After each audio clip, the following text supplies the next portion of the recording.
Salut à tous. Alors dans cette vidéo, je vais partager avec vous des astuces qui vous permettront de bien préparer votre examen.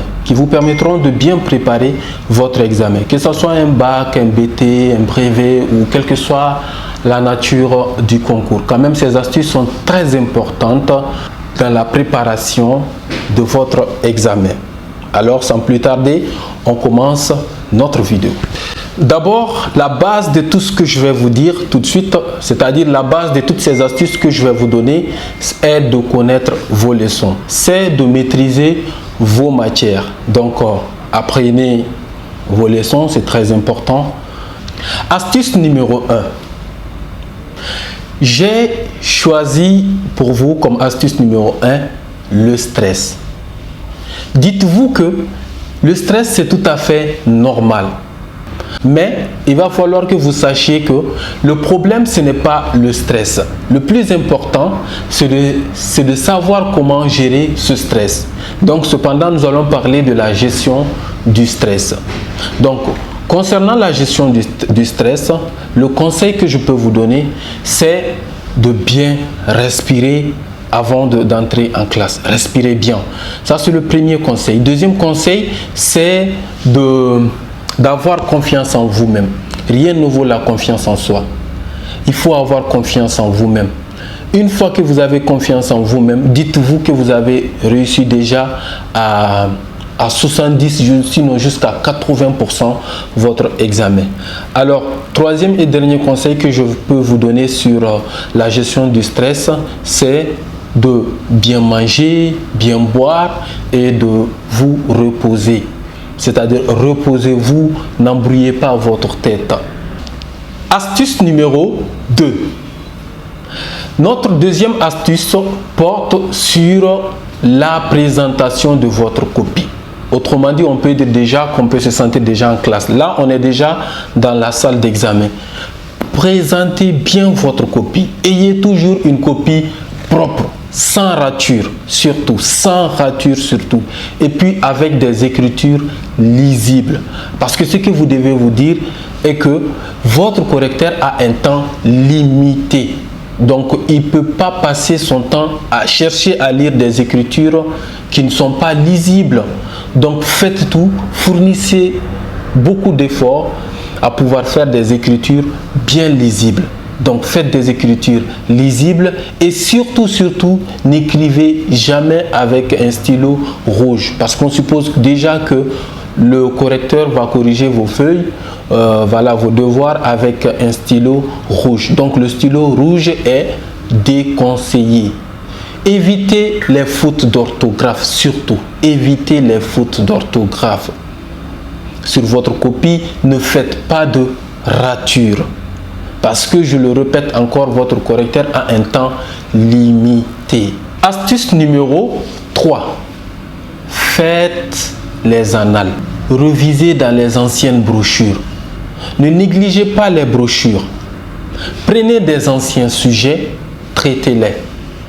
Peut-être vous allez faire des travaux de groupe avec vos amis, vos camarades de classe, ou bien si vous pouvez faire vos exercices seul et après montrer ça à votre enseignant ou quelqu'un d'autre qui peut vraiment vous corriger ou vous mettre sur le bon chemin. Quand même, traitez les anciens sujets, lisez dans les anciennes brochures. Pourquoi je vous conseille ça? Cela va vous permettre d'avoir une vision globale de comment votre sujet peut être, de comment est-ce que vous pouvez aussi vous attaquer au sujet. C'est très important. Déjà, dans les anciennes brochures, on suppose qu'il y a eu des sujets que d'autres professeurs ont corrigés et tout. Vous allez voir comment est-ce qu'on élabore le plan. Astuce numéro 4. Ce point aussi est très important. Aérez votre texte. Aérez votre devoir. Qu'est-ce que je veux dire par là? J'essaie de vous dire de donner du temps à votre devoir de respirer. Il ne faut pas coller les écritures. Si par exemple, vous êtes en train de traiter un sujet de dissertation, juste un exemple, ça peut être un sujet de communication, de mathématiques, physique, chimie, mais je prends l'exemple juste sur un sujet de dissertation. Laissez toujours une ligne entre votre introduction et votre développement, entre votre développement et votre conclusion. Si c'est un sujet de mathématiques, c'est pareil aussi. Dire à un certain niveau, il faut laisser une ligne entre les différentes parties de votre devoir. Laisser des lignes entre certaines parties de votre devoir donne le temps à votre correcteur de bien respirer, peut même faciliter la compréhension de votre correcteur. Donc à ce niveau, le conseil que je peux vous donner, c'est de mettre entre griffes, toujours de mettre entre griffes les propos qui ne vous appartiennent pas. Par exemple, si vous voulez dire une citation, mettez la citation entre griffes ou entre guillemets, si vous voulez bien. Par exemple, si dans ton devoir, tu veux parler d'une citation que Amadou Hampâté-Bâ a dit, par exemple, un vieillard qui meurt en Afrique est une bibliothèque qui brûle, tâche-toi de mettre cette citation entre griffes. Et n'oubliez pas aussi de souligner toujours les grands titres de votre devoir. C'est très important.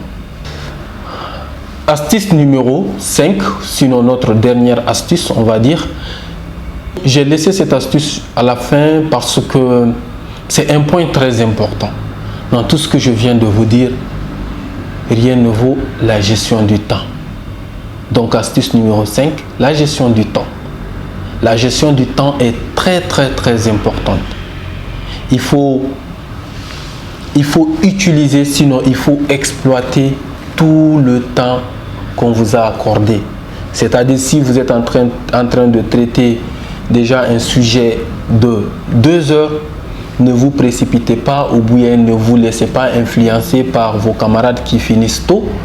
Donc exploitez votre temps parce que à ce niveau, le conseil que je vais vous dire, c'est que chaque minute compte.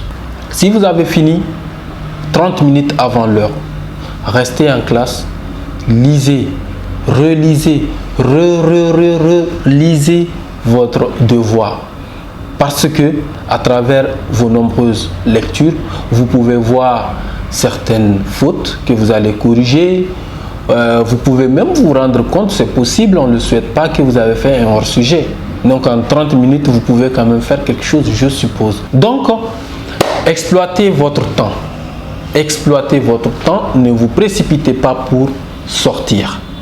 Merci d'avoir suivi cette vidéo et j'espère qu'elle vous sera très utile. Restez connectés sur la plateforme de l'Université virtuelle du Mali pour voir plein d'autres choses. À très bientôt.